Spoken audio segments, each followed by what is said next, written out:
They're feisty, fun, and forever proud to call Cleveland home.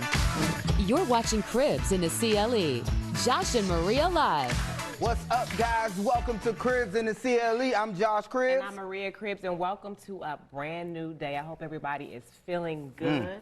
How you feeling today? I'm feeling good. You don't sound like you feeling good. I know.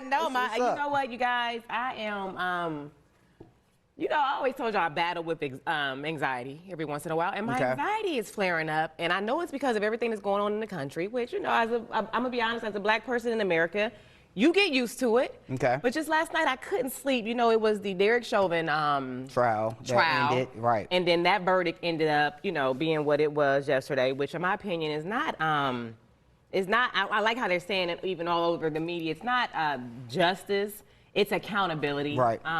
To me, I mean, you got to think of, you know, so many cases of where the cops got off. Right. And I think I have. Where it wasn't no camera. Yeah. No video. Yeah, no camera, no video. You know, you have incidents where, you know, people get evidence planted on them just to get them convictions, you know. Because prison industry is it's big business. Right, it is. They got to keep the prisons filled and who they going to put in them. But I think on top of that, when the verdict was read, you know, and everybody's celebrating, it's like, are we really celebrating? Right. You know, and just to give you a little backstory, when the, what was his name? Dante, it'd be so many hashtags. Wright. Dante Wright situation happened, was that last week? I'm sorry, my emotions are all over. I'm trying to control myself. I'm trying to take my time with this. Our daughter, I told her, we talked about it on the show, and she said, you know what, not that they're not supportive of us, but she said, you know, I'm gonna actually watch your show today, Mom. And I was like, why is that? Because I know she really don't watch. They're used to us just being at home, being silly or whatever. She said, because I believe that that's something that y'all should talk about more often. She said, I think you guys kind of do yourselves a disservice. She said, I know you guys are funny and hilarious, but I know how deep you guys can be. I know how, Mom, you love history, you love, you know, social justice. Dad's very, you know, he likes sports, but he's really into politics. He's a smart man. We are both intelligent people, but we do like to make people laugh. And she feels like we do ourselves a disservice when things come up in the community, we don't talk about them. So that's why today I was like, let me talk about it today. I wasn't going to talk about it because I feel like the Derek Chauvin trial, okay, whatever. But then the incident happened yesterday in my hometown of Columbus, Ohio, where Ma'Khia Bryant, 16-year-old Ma'Khia Bryant, was shot and killed by a police officer. And just as the verdict was being read. Just as the verdict was being read. And that kind of wore me out. So last night I didn't get any sleep. I felt like I was waking up every 30 minutes just thinking about it. I saw the video. You know, the police in Columbus PD, released the body cam footage, which I think they should because it gives transparency. Even though they did not release the entire video, it gave transparency to kind of what went down. And I have mixed emotions about it because, like I said, I'm a daughter of a police officer. Josh is the son of a police officer. I have mixed emotions about it because as you see the body cam, in less than 22 seconds, he just pulls up shooting. I mean, what does it get to where you shoot and you ask questions later? Right. I had a situation, I'm going to tell you later on, I have a story I want to share with you. This young girl, Ma'Khia Wright, was allegedly being about to be jumped by some girls. They came to her home to fight her. And she called the police. And she called the police. Right. She ended up getting a knife to defend herself. And what transpired after that is like, wow, I understand, because I'm a daughter of a police officer. So I know how hard it is to be a police officer. And I know we got some bad ones out there.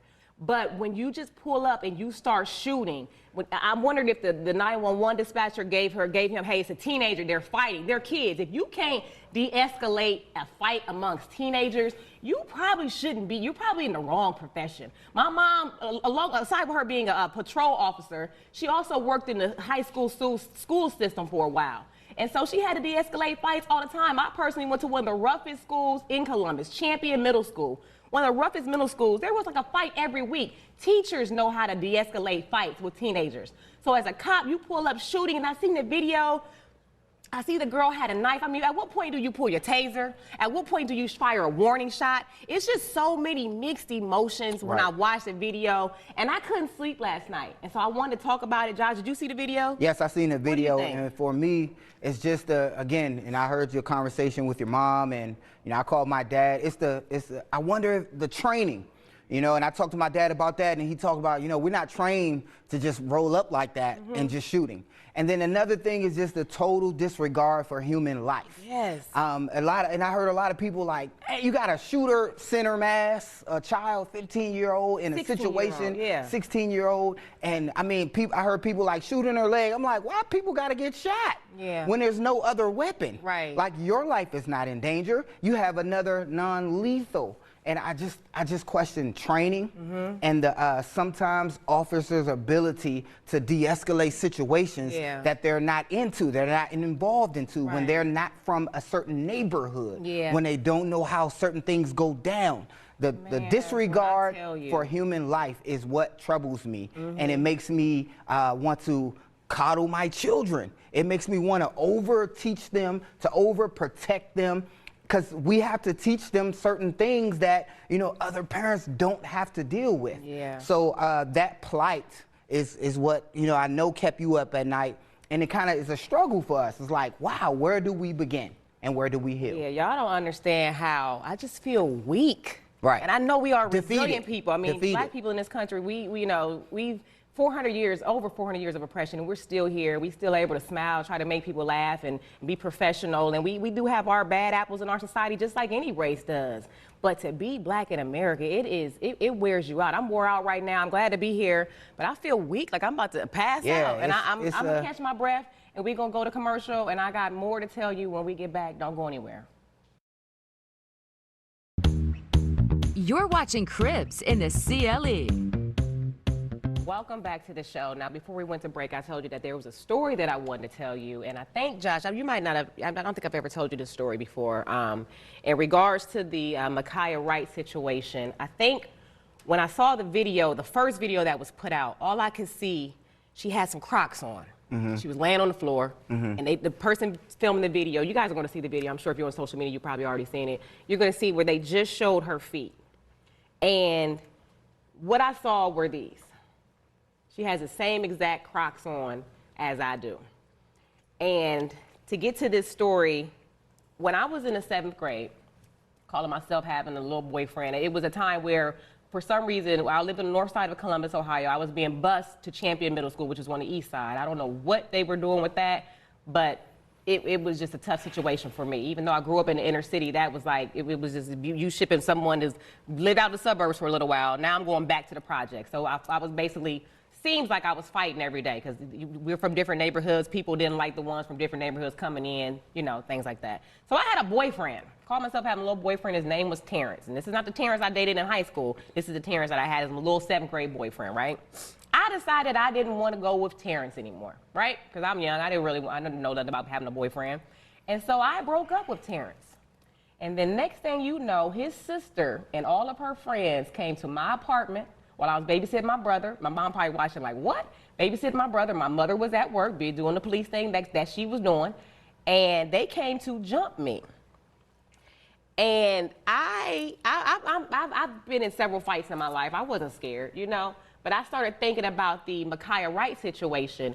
Say that would have been me, because from what we understand, Ma'Khia Wright, from what we've been told, she called the cops, okay? So say I would have known these girls were coming to jump me. They outside of my house doing all that hooping and hollering, and then I go and call the cops. And in the meantime, while I know I called the cops and the cops are on the way, I decided to be Miss Tough 16-year-old. At this time, I was in the 7th grade. Ma'Khia is older than me at this point. And I decided to be tough for the 2 to 3 minutes or however long the cops take to get to my house. And I'll go grab a bat, a knife, a weapon. That could have been me that day. And I think that's why it hit me. I think that's why I'm so weak. Anybody that deals with anxiety, I don't want to make the story about me. Anybody that deals with anxiety, you know how it hits us. I'm weak. I feel like my heart beating off fast. I feel like I'm about to pass out. You're putting yourself in those shoes. Yeah, and I think the shoes is what messed me up. And then remember what happened to me in middle school when those girls came to jump me. Those girls came to jump Ma'Khia. You have a right to defend yourself. I just have mixed emotions because, like I said, the cop pulled up and just started busting within 20 seconds. Right. That's the issue that I have. When you don't patrol a community that you live in, that's why I'm a firm believer in maybe one day it'll be where cops got to live in a vicinity of where they patrol so that they can understand what goes on here. Absolutely. You have to be able to, and my thing is some people are going to listen to me and you can't even relate to what I'm saying because you never had to put yourself in those shoes because you don't really get put in those situations. You can't imagine somebody fighting in your neighborhood, coming to jump your kid. You can't imagine just getting pulled over because you're black or you're white, or, you know, you can't put yourself in that situation because it rarely, if at all, happens to you. I have been pulled over by police officers, probably within a 3-mile vicinity of my home, probably about 15 times. I wish somebody could check the records and you could see I'm not lying. I've met people in our community currently who have never been pulled over by the cops. And that's just you. What is the determining factor? I'm not saying I'm perfect and I maybe not speeding. Sometimes I'm not doing nothing at all. They want to just see who this black woman in this nice car in this neighborhood. Got her windows rolled down, blasting her music, especially in my 20s when you had me in those nice cars, I'm blasting my music. I just get pulled over for no reason. I've met people who, I'm 45 years old. I've never been pulled over. I've lived in this city all my life. What is the determining factor? What you have to, I hate to make everything about race, but when you look at the society and how this country was, how it came to be, you have to know that race was a factor. It still plays a factor. And I just, with this story right here, it hit me, and I think it was all because of the shoes. I think that could have been me in 7th grade when those girls came to jump me. If I would have grabbed a knife and called the cops, because I know we can call the cops because my mama cop. One of her friends might show up. And if you see me with a knife trying to defend myself against these girls. You think your friends are coming. Another issue I have, I don't want to be biased. Yes, and another issue I have with the video, once you see the video, I have an issue with them continue to fight once the cops pull up. Where's your respect for authority? Right. Once the I know adrenaline is going when you fight, and I like the box, I know that. But once the cops pull up, where is your respect for authority? Although we have our feelings about some cops in this country. Right. Where is your respect for authority to where you stop fighting because the cops are there? You know? We got what, cocktails coming up? Guys, I had to take it there today. I'm sorry, my anxiety's acting up. I had to just express to you how I feel. Hopefully you can understand. Yes. And we got Buckeye Vodka coming up. It's their 10th anniversary. We're going to celebrate. We're going to have a drink with them coming up next. You need it. We need it. We need a drink. We'll be right back. Welcome back to Cribs in the CLE. Josh and Maria live. Welcome back to the show. Now, our next guest needs no introduction. He's our go-to guy for any drink that can be shaken, stirred, or on the rocks. And we need it. Food enthusiast and home cook Ben Gullett is back on the show. Welcome to the show. Welcome to the show. Good morning. Thank you for having me again. Ben, you know I'm happy to see you. I'm happy to see you. I need you today more than I ever needed you before, Ben. Whoa. But hold on first. Wait a minute, Ben. It's Buckeye Vodka's 10th anniversary. Are you kidding me? No, isn't that crazy? Yeah, 10th anniversary this month, but they're celebrating it all year long. So, you know, if you're not celebrating in April, that's okay. You can celebrate it in May or June. That's okay. Right. We want to celebrate today. Now, look, I know you got something extra special for us today since it's the 10th anniversary. That's right. So today I'm making Buckeye Vodka's Sparkletini, which is honestly really simple to make and kind of pretty too. So we're going to take our little martini glass. We're going to rub it in some honey. And this is where the Sparkletini part comes in. Then you're going to dip it in a nice plate of sprinkles. Just like the sprinkles you put on top of the like cupcakes and things? That's it, exactly. Okay. Honey and sprinkles, you got that? Okay. I'm going to need this when I get home. Yeah, you better write that down. Then we're going to do an ounce of simple syrup, and simple syrup is really just, 1 part water, 1 part sugar, boiled until it's clear again and mixed. Oh, okay. We're going to do 2 ounces of Buckeye Vodka. So, yeah, celebrating their 10th anniversary. Maria, look, I got something that measures really well. I don't have to just kind of go, and you put as much as you want in. 2 ounces. So there we go. You still really could. Yeah. 2 ounces of that. An ounce of blue Curacao, which I've been practicing all morning to say because I used to embarrass myself saying Caraco. What's blue Curacao? What is that? Is that alcohol? It's alcohol. It's a triple sec. Oh, triple sec. Okay. Yeah. We're going to pour an ounce of that into our drink. Oh, there we go. Now it's looking cute. Yes. Now we got that color. And then we're going to top it off with a little Prosecco. Oh, so wow. nice little bubbly. Now, see, I put that Prosecco right there. That same brand is the one I use for my mimosas.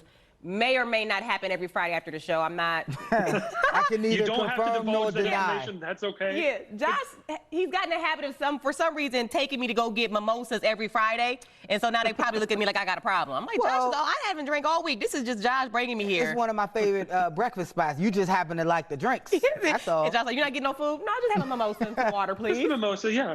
Yeah. Okay, I'm sorry. Go ahead, Ben. That's it. Beautiful. Can I tell you something, Ben? Simple. It Absolutely. looks like birthday cake ice cream. That blue flavor. A celebration. Oh, yeah. It looks delicious. 2 ounces. Okay, you got to tell our viewers where can they find. You got to buy some. Look, viewers, you got to buy some Buckeye vodka because it's their anniversary. You got to try it. Anniversary. Yeah. Go find, ask for it by name at your favorite bar, restaurant. Go to the state liquor store. They're going to have it there. Go to buckeyevodka.com for many more recipes like this. Also, since we're celebrating the 10th anniversary, you can go there and you can enter for prizes. We're giving away some swag, which is pretty cool. Oh, and there's a rebate offer right now too. So if you go to buckeyevodka.com now through June 30th, you can go pick up a bottle of Buckeye vodka and get it rebated. I don't know.